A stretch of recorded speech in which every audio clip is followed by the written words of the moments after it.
Cheat Code, Support Strategist, written by Clouds, read by Distracted by Books. Chapter 59, Improvement. Today was the day. It didn't seem like that much of an unusual day in the morning. Shoto had just showed up early to be able to shower before class, like he had ever since Endeavor kicked him out. But when he'd walked into class, there was a small packet sitting on every single desk besides Ida's, and that was only because he had already picked his up and was reading through it furiously. Ingenium had parked his wheelchair in the back of the room and waved to him with the hand that wasn't currently leafing through a packet of his own. Shoto almost hesitated, but ended up shaking his head and walking to his desk, despite how weird this was. When he got to his desk, though, and noticed Cheat Code's logo emblazoned on the cover, everything made sense. That analyst probably still wanted him to use his fire, didn't he? Well, it was high time he started showing his old man that his fire was his now, and not some gift from Endeavor. Besides, Shiggy had been harping on him for using too many of the same attacks. Shoto had no idea how they had gotten so many followers in a week, but apparently people liked to see him make a fool of himself, and he got an unhealthy amount of enjoyment out of imagining his father's face if he found out that over 100,000 people were watching his perfect masterpiece fail every single night. Even just thinking about it made him smile. After that first stream, the new followers had started sending in requests for games for him to try, and one of the most popular ones had been a game called Super Smash Bros. Shoto had never heard of it, but apparently it had been around since pre-Quirk times and had gone through about 1 million different iterations, but all with the same premise of the players trying to beat the shit out of each other and push each other off a platform.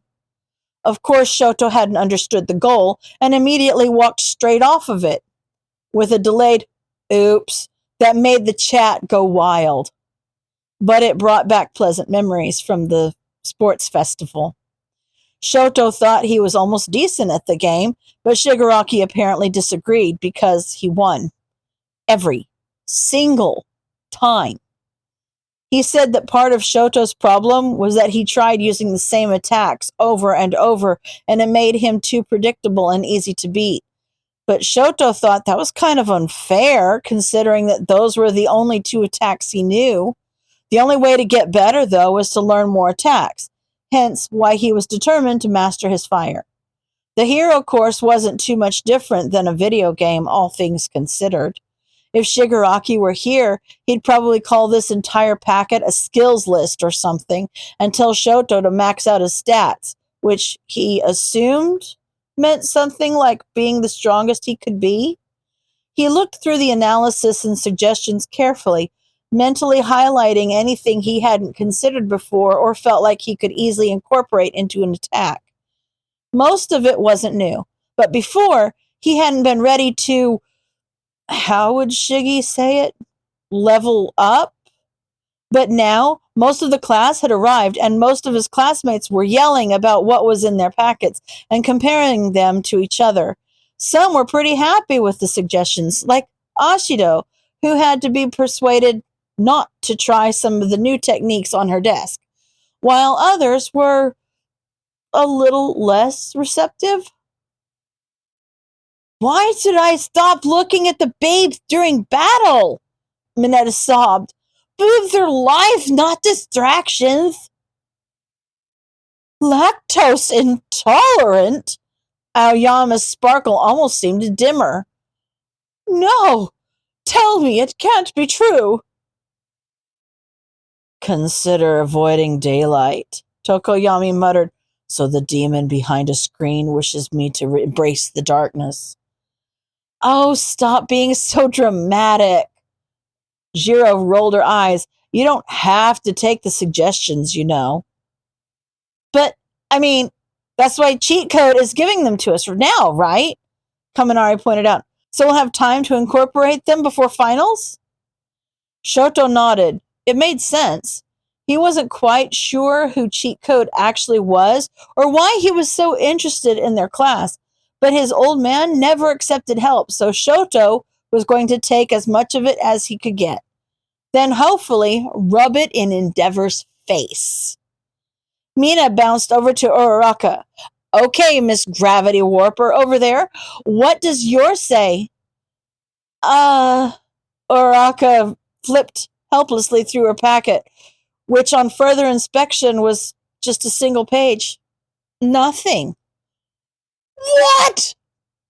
Bakugo almost exploded as he ripped the paper from her hands. Does that pencil pusher think you're better than the rest of us and don't need advice or something? Come talk to me. What the hell does that even mean? Mineta gasped and stopped crying. Uraraka, do you know G-code? Uraraka's eyes widened and she started waving her arms. No, I don't. Or at least I don't think so. Maybe he's hiding in plain sight, Shoto suggested. Or maybe he isn't a person at all and is actually a concept.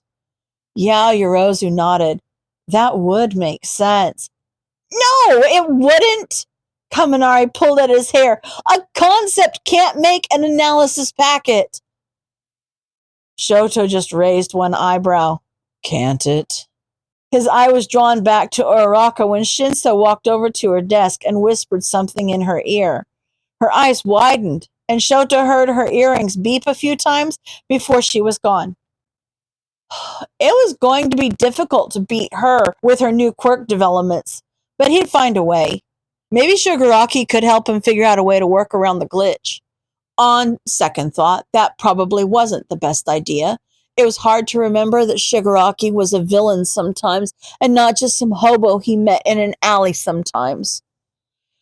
Aizawa walked in a few seconds after the bell, and by the look on his face, he was seriously considering walking straight back out again.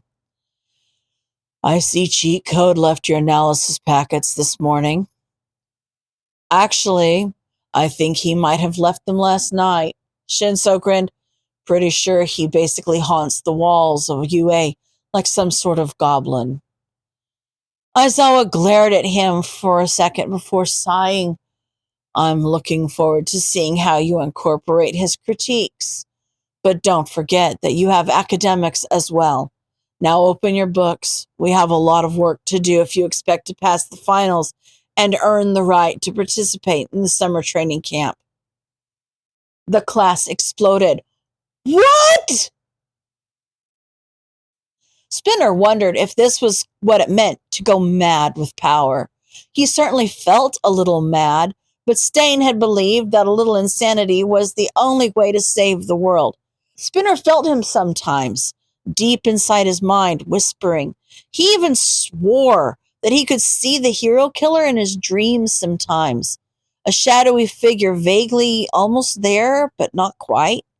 It felt like there was something Stain wanted him to know, but their bond wasn't deep enough for any real communication to happen, and All for One had told him there was only one way to make that bond deeper, by carrying on Stain's legacy and following in his footsteps.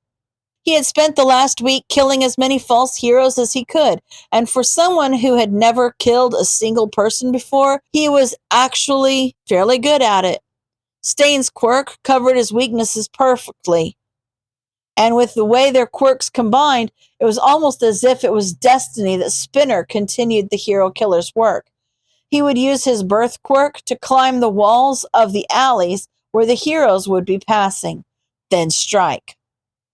All for One had been kind enough to gift him Stain's katana, so he used it often, but he'd found that with the addition of Stain's quirk, his teeth had shaped themselves into sharp points, and whatever weak natural venom his lizard quirk gave him made Stain's quirk even more effective. So if he bit the false heroes, they would be paralyzed longer, and it eliminated the middleman, since the blood could be ingested immediately instead of after a delay. He'd gone after smaller heroes so far, sidekicks and lesser-known targets such as Native, who was currently frozen on the ground in front of him. Perhaps he should keep to operating mostly under the cover of darkness, but if Trapper could effectively move and avoid detection during the day, then Spinner could do the same. He couldn't afford to sit around and waste time when there were fakes that needed to be eliminated and a legacy that he needed to maintain. He licked the last of the blood off his lips and stalked toward Native. You are a disgrace to the ranks of heroes. You're a fake, and you don't deserve your title, much less your life. Native was panting heavily, unable to move to stop the bleeding from either the stab wound in his shoulder or the bite mark on his hand. Who even are you? I am the hero killer's successor, Spinner answered, the mark left by Stain's murder that can never be removed. I'm the one who is going to rid society of false heroes like you. Native's eyes widened in terror. You're insane. Maybe, Spinner smiled, his nearly sharp teeth on full display. But I've done more for society already than you've ever done in your entire miserable career, and I'm going to do so much more. He used Stain's katana to stab Native in the leg, twisting the blade as he pulled it out. I hope the heroes find you before you bleed out so you can spread Stain's message. But if not, it's no big loss. You weren't doing any good alive either. Native's cries echoed in his ears as Spinner climbed up the wall and went off to find the next victim. End of chapter.